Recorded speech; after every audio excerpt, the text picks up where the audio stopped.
All right. What if I told you that you probably create false memories every single day and you don't even realize it? We're going to dive into one of the most fascinating and kind of weird tricks your brain plays on you, the sincere lie. Come on, we've all been there. You're in that argument with a friend or a family member about something that happened years ago. You both remember the exact same event, but your versions are completely different. And you are both absolutely, positively convinced that you're the one who's right. You can picture it perfectly in your head, right? The little details, like the color of the car or the song that was playing. That feeling of certainty is just unshakable. But what if that certainty, that detail you'd swear on, was a little piece of fiction that your brain just invented? And that's the core paradox. It's a lie, but not really. Your brain isn't trying to trick you. In fact, it's sincerely trying to help you out. But in the process of trying to be helpful, it creates a story and serves it up to you as pure, undeniable fact. This whole phenomenon actually has a name. It's called confabulation. And let's get one thing straight. This is not just forgetting, and it is definitely not lying. It's a completely different and honestly a much more interesting process going on inside your head.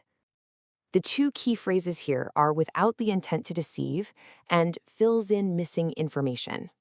Think of it like this. When your brain finds a gap in a memory, a little blank spot, it doesn't just leave it empty. It subconsciously creates the most plausible detail to patch that hole, and then it presents that freshly edited memory to you as if it was the original recording. The crucial difference really boils down to one thing: intent. A liar knows the truth and deliberately chooses to say something different. With confabulation, though, the person genuinely, truly believes the false memory is real. There is zero deception involved. It's basically just an honest mistake made by your brain's very enthusiastic internal editor. So how in the world does this even happen? Well, it means we have to completely change how we think about memory. Our brains aren't like video cameras, just passively recording everything. Nope, they are active, creative storytellers. Every single time you remember something, you aren't just hitting play on a file stored in your head. Your brain is actively rebuilding that memory from scratch, using all the little fragments it can find of what actually happened. So the process kind of looks like this. First, something triggers a memory. Your brain then dives into its archives and pulls out some key fragments. Sights, sounds, feelings. But over time, our memories fade and gaps start to appear. And that's where step 3 comes in.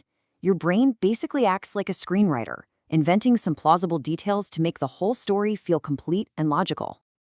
So, why does it do this? Because your brain's #1 priority is to create a continuous, easy-to-understand story of your life. It wants a narrative that makes sense, and if a tiny detail needs to be invented to keep that story flowing smoothly, your brain will do it without even thinking twice.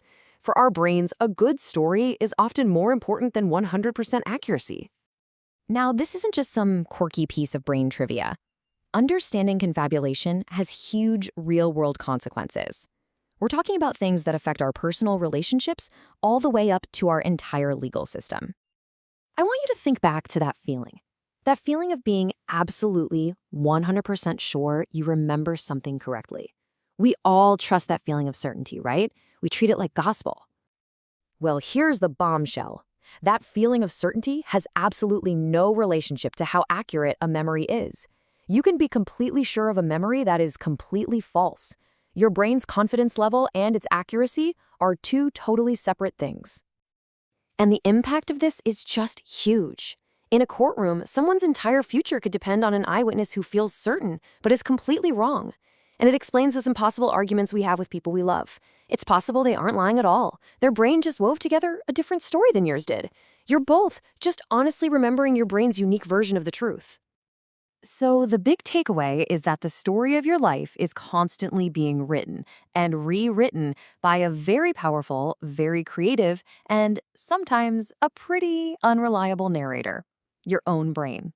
Which leaves us with one last fascinating question to think about. If your memory is the story of you, who or what is really in charge of the edits?